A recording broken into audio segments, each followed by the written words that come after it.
जिंदगी की हमसफर बिस्मिल्लाहिर्रहमानिर्रहीम।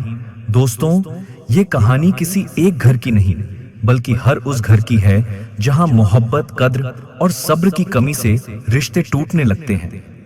ये वाकया है अहमद और ज़ैनब का। दोनों एक दूसरे से मोहब्बत करके निकाह के बंधन में बंधे।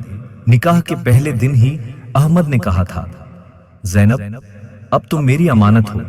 अल्लाह ने तुम्हें मुझे सौंपा है और मैं तुम्हारे हक अदा करूंगा। शुरू में दोनों की जिंदगी जन्नत जैसी थी। सुबह अहमद नमाज के बाद ज़ैनब के लिए बाजार से ताजा फल लाते।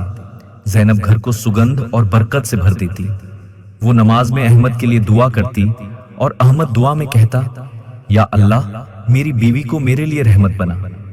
लेकिन वक्त के साथ हालात बदलने लगे। अहमद का बिजनेस घाटे में चला गया, कर्ज चढ़ने लगा। दोस्तों की बातें सुनकर अहमद का दिल कड़ा होने लगा, गुस्सा बढ़ गया।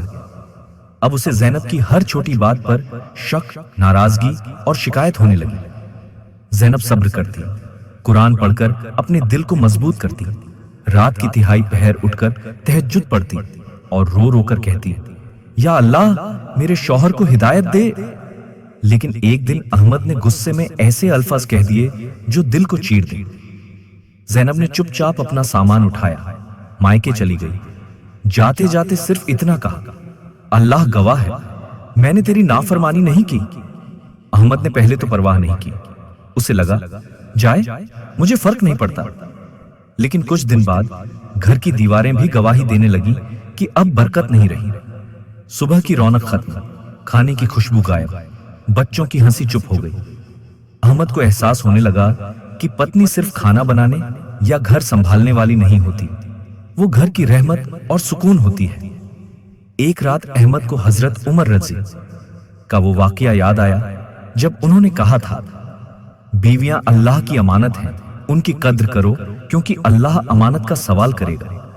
वो भागा ज़ैनब के मायके, आंखों में आंसू, हाथ कांपते हुए। बस इतना बोला, ज़ैनब, मुझे माफ कर दो, मैंने तुम्हारी कद्र तब समझी जब तुम चली गई। अल्लाह की कसम, अब तुम्हें कभी रुलाऊंगा नहीं। ज़ैनब की आंखों में आंसू थे, लेकिन उसने अल्लाह का शुक्र अदा किया और कहा, अल्लाह भी उस शख्स को माफ करता है जो तौबा कर ले। दोस्तों, याद रखो, बीवी सिर्फ तुम्हारा साथ देने वाली नहीं बल्कि तुम्हारे लिए दुआ करने वाली, तुम्हारे बच्चों की मां और तुम्हारे घर की रहमत होती है।